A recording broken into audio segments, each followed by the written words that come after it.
بعد وفاة سيدنا عيسى عليه السلام هيفضل الناس عايشين على الإيمان، هيفضل الناس يعبدوا ربنا سبحانه وتعالى ويوحدوا بيه، ومع مرور الوقت والسنين هيبدأ يظهر الشرك والكفر بالله سبحانه وتعالى، هيبدأ عدد المؤمنين يقل وعدد الكفار والمشركين يزيد، وهيرجعوا الناس تاني يفسدوا في الأرض، هيرجعوا تاني يفسدوا في الأرض ويرتكبوا الفواحش والزنا والمعاصي، وهيرجعوا تاني يشركوا بربنا سبحانه وتعالى ويكفروا بيه. فسبحان الله، بالرغم من ان هم شافوا علامات الساعه بعينيهم، شافوا المسيح الدجال وشافوا سيدنا عيسى عليه السلام وشافوا يأجوج ومأجوج وشافوا الفتره اللي فيها الخير والبركه اللي موجوده في الارض، بعد ما شافوا كل الاهوال والاحداث العجيبه دي هيرجعوا تاني يكفروا بربنا سبحانه وتعالى ويشركوا بيه. حاجه غريبه وعجيبه جدا.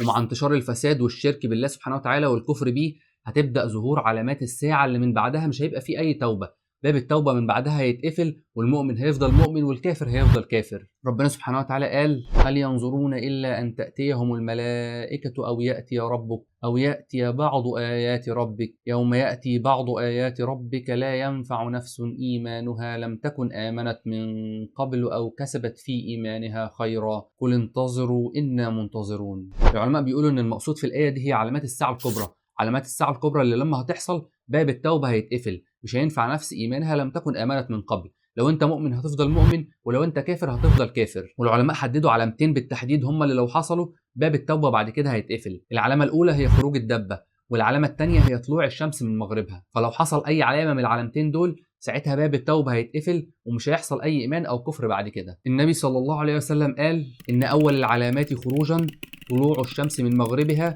وخروج الدابة على الناس ضحى، وأيهما ما كانت قبل صاحبتها فالأخرى على أثرها قريبا. وعموما الترتيب مش ترتيب إلزامي، فمش معنى ان النبي صلى الله عليه وسلم قال اول العلامات خروجا طلوع الشمس من مغربها او خروج الدابه ده معناه ان هم دول اول علامتين هيحصلوا، لان الترتيب ورد باكتر من صيغه في اكتر من حديث. فورد عن واحد من الصحابه اسمه حذيفه بن اسيد الغفاري، سيدنا حذيفه بيقول ان النبي صلى الله عليه وسلم خرج عليهم وهم بيتذاكروا، يعني كانوا قاعدين بيتكلموا عن الساعه. فالنبي صلى الله عليه وسلم قال لهم: انتوا بتعملوا ايه؟ قالوا له: ان احنا بنتكلم عن الساعه. النبي صلى الله عليه وسلم قال لهم: انها لن تقوم حتى ترون قبلها 10 ايات. وذكر النبي صلى الله عليه وسلم 10 علامات كبرى، 10 ايات او 10 علامات الساعه مش هتقوم غير لما يحصلوا. النبي صلى الله عليه وسلم قال: الدخان والدجال والدابه وطلوع الشمس من مغربها ونزول عيسى ابن مريم ويأجوج ومأجوج وثلاثه خسوف، خسف بالمشرق وخسف بالمغرب وخسف بجزيره العرب، والعلامه العشره والاخيره نار تخرج من اليمن تطرد الناس أو تسوق الناس إلى محشرهم. فالنبي صلى الله عليه وسلم ذكر في الحديث ده ال10 علامات، وفي حديث تاني ذكر ال10 علامات بترتيب تاني، فالترتيب بشكل عام مش ملزم. ففي حديث النبي صلى الله عليه وسلم قال إن أول العلامات هي الدخان، وفي حديث تاني قال إن أول العلامات ثلاثة خسوف، وفي حديث تاني قال الدجال، وفي حديث قال عيسى ابن مريم. فالترتيب مش إلزامي. والدليل على كده إن في فترة الدجال أو في فترة سيدنا عيسى عليه السلام أو حتى فترة يأجوج ومأجوج هيبقى في مؤمنين وهيبقى في كفار، لأن في فترة الدجال مثلا لما الدجال هيخرج هيتبعوا اليهود وهيتبعوا الكفار. سيدنا عيسى لما هينزل هيموت كل اليهود او كل الكفار اللي موجودين على الارض. وكمان قلنا في علامه الدخان ان هي هتبقى على المسلمين زي الزكام، وهتبقى على الكفار عذاب مهلك جدا وهتاخد بانفاسهم. فارجح ترتيب لعلامات الساعه ان الدخان والدجال ونزول عيسى ابن مريم ويأجوج ومأجوج، الاربع علامات دول هيكونوا قبل طلوع الشمس من مغربها وقبل الدابه، لان في خلال الاربع علامات دول باب التوبه هيبقى مفتوح، هيبقى فيه مؤمنين وهيبقى فيه كفار. لكن بعد خروج الدابه او طلوع الشمس من مغربها باب التوبه هيتقفل ومش هيبقى في اي حد متاح ان هو يخرج من الكفر للايمان او من الايمان للكفر. فارجح ترتيب ان الدابه وطلوع الشمس من مغربها هيكونوا متاخرين مش هيكونوا متقدمين. والعلماء بيقولوا ان المقصود باول العلامات خروجا طلوع الشمس من مغربها وخروج الدابه هي اول العلامات الخارقه، اول العلامات الغريبه، او اول العلامات الكونيه. لان بالرغم من ان الدجال هيعمل حاجات خارقه، او ان نزول سيدنا عيسى عليه السلام حاجه غريبه جدا وعجيبه، او خروج ياجوج وماجوج برضه من الحاجات الغريبه والعجيبه، الا انهم كلهم من البشر. الدجال بشر، سيدنا عيسى عليه السلام من البشر، وياجوج وماجوج كمان من البشر زي ما اتكلمنا في حلقه ياجوج وماجوج. انما ان دابه تخرج من الارض وتتكلم مع الناس فدي حاجه غريبه وعجيبه جدا، او ان الشمس تطلع من المغرب بدل المشرق فدي برضه حاجه غريبه وعجيبه جدا، علامه كونيه غريبه جدا. فالعلماء بيقولوا ان المقصود في الحديث ده هي العلامات الغريبه، اول العلامات الغريبه الخارقه للعاده اللي هتحصل. وراوي الحديث سيدنا عبد الله بن عمرو بن العاص بيقول ان هو شايف ان اول العلامات هي طلوع الشمس من مغربها. والتابعي اللي روى الحديث عن سيدنا عبد الله بن عمرو كان اسمه ابو زرعه، وابو زرعه بيقول ان سيدنا عبد الله بن عمرو كان بيقرا الكتب، يعني قصده ان هو كان بيقرا التوراه والانجيل، يعني جايب المعلومه بتاعته دي من التوراه او من الانجيل. وبشكل عام يعني مفيش اي مشكله ان هو يكون بيقرا الكتب، لان النبي صلى الله عليه وسلم قال: وحدثوا عن بني اسرائيل ولا حرج. فمفيش اي مشكله ان احنا ننقل عن كتب بني اسرائيل طالما هناخد منها العبره والعظه، لكن مهم جدا ان النقل ده ما يكونش بيخالف القران او السنه. فيا ترى الدبه دي هتخرج امتى وفين، وهتعمل ايه لما هتخرج، وايه الاحداث اللي هتحصل في فتره خروجها؟ ده اللي ان شاء الله هنتكلم عليه في فيديو النهارده. السلام عليكم ورحمه الله وبركاته. اهلا وسهلا بيكم في قناه ابو العباس شو، القناه اللي دايما متعودين نقدم عليها قصص ومعلومات مشوقه وممتعه جدا، وفيديوهاتنا اللي دايما بتكون بتجمع بين المتعه والفايده. فان شاء الله فيديوهاتنا تعجبكم. فيديو جديد من سلسله احداث النهايه وعلامات الساعه، السلسله اللي بنتكلم فيها عن كل الاحداث والعلامات اللي هتحصل في اخر الزمان. السلسله هتظهر معاك في حرف الاي اللي موجود فوق، اتفرج عليها عشان تقدر تتابع وتكمل معانا الاحداث. فلو ده اول فيديو تشوفه ليا او لسه ما عملتش اشتراك للقناه، انزل بسرعه اعمل اشتراك وفعل الجرس عشان دايما يوصل لك كل جديد. تقدر كمان تتابعني على مواقع السوشيال ميديا اللي هتلاقي اللينكات بتاعتها في وصف الفيديو. وعشان ما اطولش عليك كتير، يلا جهز مشروبك وتعالى بسرعه عشان نبدا قصه النهارده. واكيد ما تنساش تدعي لاخواتنا في غزه بالنصر والتمكين. الدبه واحده من علامات الساعه الكبرى المرعبه جدا، علامه من العلامات اللي هتغير مسار الحياه على الارض، علامه من العلامات اللي هتغير مسار البشريه. والدبه دي لما هتخرج هتكلم الناس، وفي روايه من الروايات ان هي هتنادي على كل واحد باسمه، هتكلم الناس بكلام معين ودقيق جدا. الدبه دي هتقول للناس انت مؤمن وانت كافر، هتحدد اشخاص بعينهم وتقول لهم انت مؤمن، واشخاص بعينهم وتقول لهم انت كافر. والكلام اللي هي بتقوله هيكون كلام نهائي مفيش رجوع فيه. يعني لو قالت لواحد بعينه انت مؤمن، هيفضل مؤمن لحد ما يموت، ولو قالت لواحد تاني انت كافر، هيفضل كافر لحد ما يموت. يعني مفيش كافر هيتحول لمؤمن، ولا في مؤمن هيتحول لكافر. فكلامها هيكون كلام نهائي ومفيش رجوع فيه، لان بعد خروج الدبه باب التوبه هيتقفل، مش هيبقى في اي مجال للتوبه. فالكافر هيفضل كافر والمؤمن هيفضل مؤمن. ربنا سبحانه وتعالى قال في سوره النمل: واذا وقع القول عليهم اخرجنا لهم دابه من الارض تكلمهم ان الناس كانوا باياتنا لا يوقنون. فالدبه لما هتخرج هتكلم الناس وتقول لهم انا قدامكم اهو، انتوا ما كنتوش مصدقين، ما كنتوش موقنين ان انا هخرج، انا قدامكم اهو دلوقتي، وانتوا اكيد هتصدقوا لما تشوفوني بعينيكم. بعض العلماء بيقولوا ان الدابه دي هي الجساسه، الجساسه اللي اتكلمنا عنها في الفيديو بتاع تميم الداري. الفيديو هيظهر معاك في حرف الاي اللي موجود فوق، اتفرج عليه عشان تكمل معانا الاحداث. تميم الداري وصف الدابه دي وقال ان هي كانت كثيفه الشعر، الشعر كان مغطيها من الاول للاخر، لدرجه ان هم ما كانوش عارفين وشها من ظهرها. والغريب والمميز في الدابه دي ان هي ما اتولدتش، يعني ما اتولدتش من اب وام، لا خالص، الدابه دي هتخرج من الارض زي ناقه سيدنا صالح عليه السلام. ناقه سيدنا صالح عليه السلام خرجت من الجبل، فالدابه دي هتخرج من الارض بقدره ربنا سبحانه وتعالى. وربنا سبحانه وتعالى هيديها القدره والاستطاعه على الكلام، هتقدر تكلم البشر ويفهموها وتفهمهم. في اثر صحيح ورد عن سيدنا حذيفه بن اليمان. سيدنا حذيفه بن اليمان هو واحد من صحابه النبي صلى الله عليه وسلم، والاثر معناه ان هو مش حديث، يعني مش مرفوع للنبي صلى الله عليه وسلم، لكنه قول عن احد الصحابه. والاثر بتاعنا عن سيدنا حذيفه بن اليمان رضي الله عنه. وعلى غالب الظن يعني ان سيدنا حذيفه بن اليمان سمع عن طريق النبي صلى الله عليه وسلم، ان سيدنا حذيفه مش هيتكلم عن امور غيبيه او علامات الساعه الا لو كان سمعها عن النبي صلى الله عليه وسلم، والله اعلم، لكنه اثر صحيح عن سيدنا حذيفه بن اليمان رضي الله عنه. سيدنا حذيفه بن اليمان بيقول عن الدبه انها تخرج 3 خرجات، يعني هتخرج على 3 فترات في 3 اماكن مختلفه. يعني الدبه هتخرج اول مره وبعد كده تختفي، بعد كده هتخرج تاني وتختفي، والمره الثالثه لما هتخرج هتبدا تكلم الناس. الخروج الاول في بعض البوادي وتكمن، والعلماء بيقولوا ان على الارجح المقصود بالبوادي هي اليمن، لكن بعض العلماء بيقولوا ان الراي ده ضعيف، والله اعلم هتخرج في اليمن ولا في مكان تاني. ثم تخرج في بعض القرى حتى يذعروا، وحتى تريق فيها الامراء الدماء. يعني لما هتخرج في القرى هيحصل حاله من الهرج والمرج، الناس هيبقوا مرعوبين وبيجروا منها في كل حته، لدرجه ان الامراء هيستعملوا السيوف وهيستعملوا الاسلحه عشان يوقفوا الناس، عشان يوقفوا الفتنه اللي بتحصل دي. بعد كده الدبه هتكمن وتختفي تاني، والعلماء على الارجح بيقولوا ان المره الثانيه دي هتكون قريبه من مكه، هتبقى في القرى اللي حوالين مكه. بعد كده سيدنا حذيفه قال: وبينما الناس عند اعظم المساجد وافضلها واشرفها. فراوي الاثر ده واحد من التابعين كان اسمه ابو الطفيل. ابو الطفيل بيقول: حتى قلنا انه المسجد الحرام. فسيدنا حذيفه ما قالش ان هو المسجد الحرام، هو قال اعظم المساجد وافضلها واشرفها. لكن كل الحاضرين اللي حضروا المجلس ده واللي منهم راوي الحديث قالوا ان احنا خلاص بقينا عارفين ان هو قصده على المسجد الحرام. وفي روايه عن سيدنا عبد الله بن عمر ان الدابه هتخرج من جبل الصفا، وكان بيقول كمان ان هو عارف هتخرج منين بالتحديد في جبل الصفا. وفي المره الثالثه لما هتخرج هتكلم الناس: اذ ارتفعت الارض ويهرب الناس، يعني الناس اول ما يشوفوها هيجروا في كل مكان. وفي روايه من الروايات ان الدابه هتخرج في موسم حج، معظم الناس لما هيشوفوا الدابه بتخرج من الارض هيجروا في كل مكان ويهربوا منها، لكن في مجموعه من الناس المؤمنين هيثبتوا في مكانهم ومش هيجروا من الدابه. المجموعه دول هيقولوا: انه لن ينجينا من امر الله شيء، يعني احنا لو جرينا منها هتجيبنا برضه، احنا مش هنعرف نهرب من امر ربنا. ودول والله اعلم هيكونوا عارفين ان هي الدابه فعلا، هيكونوا عارفين ان دي علامه من علامات الساعه، وبالتالي هم عارفين ان هم مش هيقدروا يهربوا منها ولا يقدروا يبعدوا عنها. فالراوي بيقول: فجلت عن وجوههم حتى تركتها كالكواكب الدريه، يعني وشهم هيبقى منور زي الكواكب، وده معناه ان هم هيكونوا مؤمنين بربنا سبحانه وتعالى ومصدقين بالدابه. بعد كده هتبدا تجري ورا الناس، هتبدا تجري ورا الناس كلهم في كل مكان. الراوي بيقول: ثم ولت في الارض لا يدركها طالب ولا يعجزها هارب، يعني هتفضل تجري في الارض في كل مكان، فلو في واحد عايز يلحقها مش هيقدر يلحقها من سرعتها، ولو في واحد هرب وجري منها مش هيقدر يستخبى منها، هتوصل له وهتجيبه برضه. فلا يدركها طالب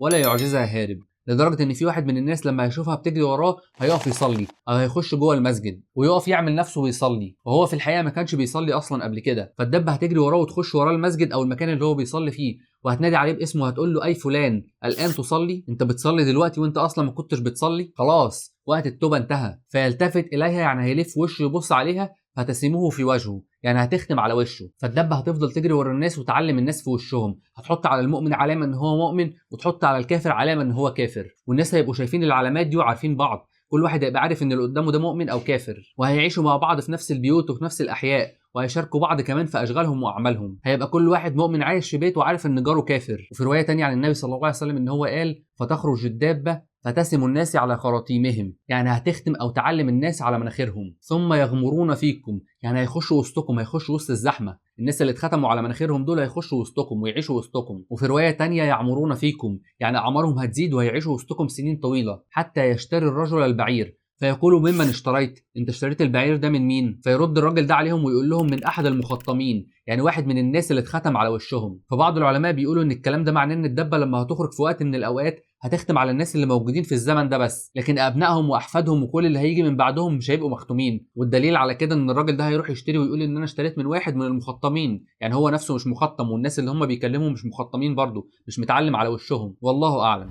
النبي صلى الله عليه وسلم قال: بادروا بالاعمال ستا، يعني الحقوا اجتهدوا واعبدوا ربنا سبحانه وتعالى قبل ما يحصل 6 حاجات، لان مع حصول ال6 علامات دول باب التوبه هيتقفل، لن تنفع نفس ايمانها لم تكن امنت من قبل. النبي صلى الله عليه وسلم قال: الدخان، الدجال، دابة الأرض، طلوع الشمس من مغربها، أمر العامة يعني يوم القيامة، أمر الساعة، وخويصة أحدكم. العلامة السادسة خويصة أحدكم يعني الموت اللي خاص بكل واحد فيكم.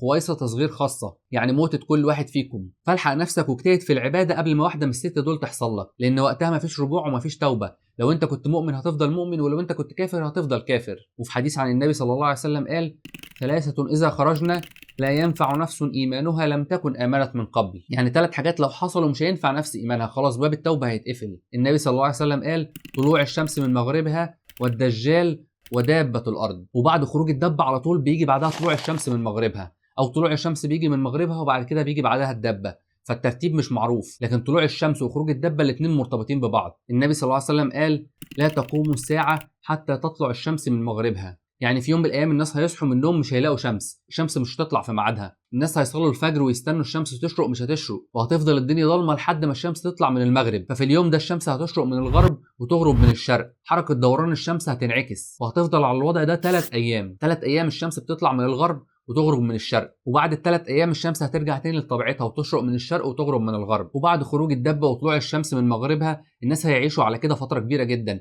اجيال كتيره من البشر هيعيشوا على الوضع ده، المؤمن مؤمن والكافر كافر. هيعيش البشر على الوضع ده فتره كبيره من الزمن لحد ما ربنا سبحانه وتعالى هيأذن بقبض ارواح المؤمنين. ربنا سبحانه وتعالى هيرسل ريح طيبة هتاخد بكل أنفاس المؤمنين، مش هيفضل على الأرض غير الكفار والمشركين بالله. النبي صلى الله عليه وسلم قال: إن الله يبعث ريحا من اليمن ألين من الحرير، يعني ريح لينة وطيبة وناعمة وجميلة. الريح دي هتنتشر في الأرض وهتدخل على الناس في كل البيوت وكل المساكن، مش هتسيب أي حد موجود على الأرض إلا وهتوصل له. النبي صلى الله عليه وسلم قال عنها: فلا تدع أحد في قلبه مثقال ذرة من إيمان إلا قبضته، يعني الريح الطيبة دي مش هتسيب أي حد على الأرض حتى لو في قلبه مثقال ذرة من إيمان، مجرد ذرة من الإيمان هتاخد روحه وهتقبض روحه، ومش هيبقى فاضل على الأرض غير الكفار.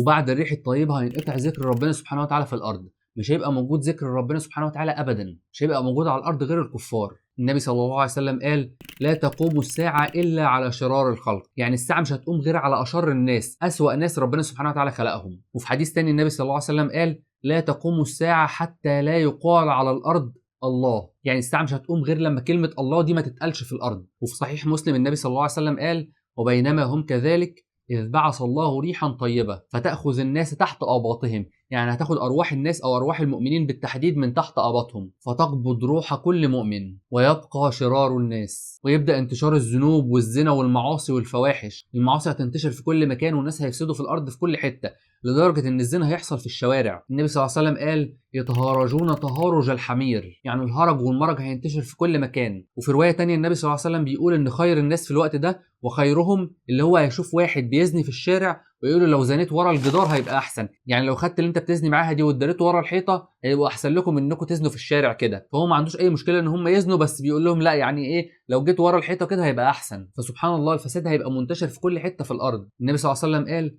يذهب الصالحون الاول فالاول، يعني الصالحين هيبداوا يموتوا واحد ورا التاني، وتبقى حثاله كحثاله الشعير او التمر لا يباليهم الله بالا ويندثر الإسلام، يعني الإسلام هينتهي. النبي صلى الله عليه وسلم في حديث تاني قال حتى لا يدرى ما صيام ولا صلاة ولا نسك ولا صدقة، ولا يسري على كتاب الله ليلة فلا يبقى في الأرض منه آية، يعني القرآن الكريم هيختفي من على وجه الأرض، مش هيبقى فاضل على الأرض حتى ولو آية واحدة. وتبقى طوائف من الناس، الشيخ الكبير والراجل العجوز هيقولوا إن إحنا أدركنا آبائنا وأجدادنا كانوا بيقولوا لا إله إلا الله، لكن احنا مش عارفين الكلام ده معناه ايه اصلا، ما نعرفش يعني ايه لا اله الا الله. فالنبي صلى الله عليه وسلم قال ان على هؤلاء الناس تقوم الساعه. النبي صلى الله عليه وسلم قال فيبقى شرار الناس في خفه الطير واحلام السباع، يعني حتى عقولهم دي على قدهم، عقولهم على قدهم، ما بيفهموش حاجه ولا عندهم عقل اصلا. لا يعرفون معروفا ولا ينكرون منكرا، فيتمثل لهم الشيطان فيقول الا تستجيبون، فيقولون ما تأمرنا، تأمرنا بايه؟ فيأمرهم بعباده الاوثان.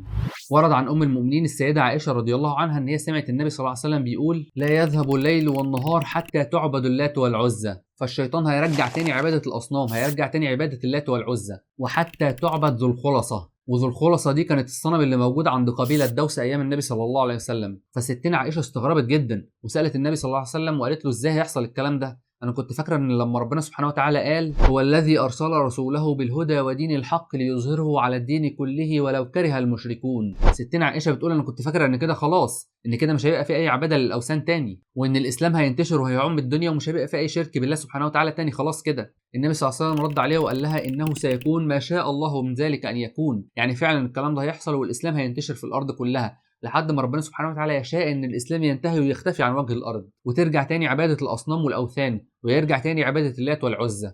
ومن افظع الاحداث اللي هتحصل في الفتره دي ان الكعبه هتتهدم. هيجي واحد من بلاد الحبشه اسمه ذو السويقتين، الراجل ده هيجي وهيهدم الكعبه، هيهدم بيت الله الحرام. النبي صلى الله عليه وسلم قال يخرب الكعبه ذو السويقتين من الحبشه يسلبها حليها، يعني هياخد كنز الكعبه، الجواهر والمجوهرات اللي موجوده تحت الكعبه هياخدها، ويجردها من كسوتها، يعني هينزل الكسوه اللي موجوده عليها. النبي صلى الله عليه وسلم بيقول لكأني انظر اليه اصيلعا افيدعا، يعني رجليه معوجه، يضرب بمسحاته وبمعوله. وفي حديث تاني النبي صلى الله عليه وسلم بيوصفه بيقول عنه لكأني انظر اليه اسود افحج، يعني رجليه معوجه، ينقضها حجرا حجرا، يعني بيهد الكعبه حجر حجر. فالكعبه هتتهدم والقرآن هيختفي والمؤمنين كلهم هيموتوا، مش هيفضل على الارض غير شرار القوم، شرار الخلق هم اللي هيبقوا عايشين على الارض في الوقت ده، الكفار والمشركين بالله سبحانه وتعالى هم اللي هيكونوا موجودين، وهم اللي هتقوم عليهم الساعه، ولا هيبقى موجود على الارض صلاه ولا صوم ولا زكاه ولا حج ولا اي حاجه، وهينتشر بين الناس الفساد والزنا والمعاصي والفواحش، وهيفضل الوضع على كده في الارض لحد ما تحصل العلامه العشره والاخيره. النبي صلى الله عليه وسلم قال ستخرج نارا من حضرموت قبل القيامة تحشر الناس. وفي رواية تانية من عدن. الصحابة سألوا النبي صلى الله عليه وسلم فما تأمرنا؟ النبي صلى الله عليه وسلم قال لهم عليكم بالشام، لأن أرض الشام هي أرض المحشر، والنار دي هتسوق الناس كلهم لحد ما توديهم عند أرض الشام. وطبعا زي ما قلنا إن الصحابة أصلا مش هيكونوا حاضرين موقف زي ده، لأن المؤمنين في الوقت ده هيكونوا كلهم ماتوا، ومش هيفضل على الأرض في الوقت ده غير شرار الخلق، مش هيفضل على الارض غير الكفار والمشركين، وهم اللي النار هتسوقهم وتوديهم ناحيه ارض المحشر. فالنار هتخرج من اليمن من عدن او من حضرموت وتبدا تنتشر في الارض كلها، هتبدا تسوق الناس وتوجههم ناحيه ارض المحشر، تبدا توجههم ناحيه ارض الشام. النبي صلى الله عليه وسلم وصف النار دي وقال عنها تقيل معهم حيث قالوا، يعني لو جه وقت القيلوله وقت الظهر كده وقت الحر الناس مش قادرين يمشوا فهيناموا ويقيلوا شويه، النار هتقعد معاهم وتستناهم، وتمسي معهم حين يمسوا وتصبح معهم حين يصبحوا، يعني وقت ما يناموا هتنام معاهم ووقت ما يصحوا هتصحى معاهم. فسبحان الله هتفضل سايقاهم ويفضلوا ماشيين، ولما يجي عليهم وقت يبقوا تعبانين وعايزين يناموا هتبات معاهم وهتنام معاهم، ولما يبقوا قادرين ويقدروا يمشوا هتمشي معاهم. النبي صلى الله عليه وسلم بيقول ان هم في الوقت ده هيتركوا المدينه، هيتركوا المدينه المنوره او هيتركوا المدن اللي هم عايشين فيها، بالرغم ان المدينه موجوده والبيوت بتاعتهم موجوده، الا انهم هيسيبوها ويمشي، ومش هيبقى موجود في البيوت بتاعتهم دي غير السباع والحيوانات. النبي صلى الله عليه وسلم وصف اخر اتنين هيتحشروا، النبي صلى الله عليه وسلم قال واخر من يحشر راعيان من مزينه، يعني شخصين من العرب من قبيله مزينه هيفضلوا ماشيين بالغنم بتاعهم لحد ما يوصلوا عند المدينه، ولما يوصلوا عند المدينه هيلاقوها فاضيه وما فيهاش غير الوحوش، ما فيهاش غير الحيوانات، والناس كلها مشوا وسابوها. النبي صلى الله عليه وسلم بيقول ان هم هيكملوا في طريقهم وهيوصلوا عند منطقه اسمها ثانيه الوداع، منطقه بعد المدينه المنوره، ولما يوصلوا عندها هيقعوا ويموتوا ومش هيلحقوا يوصلوا لارض المحشر. وفي الوقت ده هتقوم الساعه على شرار الخلق من غير ولا دين ولا قرآن ولا صلاة ولا صوم ولا أي أعمال صالحة. الساعة هتقوم على الكفار والمشركين، ومن اللحظة دي هتبدأ أهوال يوم القيامة. نسأل الله العفو والعافية. وبكده نكون وصلنا لنهاية فيديو النهاردة. يا رب تكونوا استفدتوا بالمعلومات دي واستمتعتوا بيها. احنا اتكلمنا في الفيديو ده عن الدابة وطلوع الشمس من مغربها، وكمان عن النار اللي هتخرج من عدن تسوق الناس لمحشرهم، واللي يعتبر والله اعلم اخر 3 علامات من علامات الساعة الكبرى، واللي من بعدهم هتقوم الساعة بإذن الله. الفيديو ده هو جزء من اجزاء سلسلة احداث النهاية وعلامات الساعة. السلسلة هتظهر معاك في حرف الاي اللي موجود فوق. اتفرج على فيديوهات السلسلة دي عشان تقدر تتابع كل الاحداث والتفاصيل، وتبقى عارف كل احداث وعلامات الساعة اللي هتحصل قبل قيام الساعة، وعشان تقدر تكمل معانا الفيديوهات اللي جايه ان شاء الله. فلو وصلت لحد هنا ولسه ما عملتش اشتراك للقناة، انزل بسرعة اعمل اشتراك وفعل الجرس عشان دايما يوصل لك كل جديد. تقدر كمان تتابعني على مواقع السوشيال ميديا اللي هتلاقي اللينكات بتاعتها في وصف الفيديو، وما تنساش تدعي لاخواتنا في غزة بالنصر والتمكين. اللهم لا علم لنا الا ما علمتنا انك انت العليم الحكيم. سبحانك اللهم وبحمدك، نشهد ان لا اله الا انت، نستغفرك ونتوب اليك.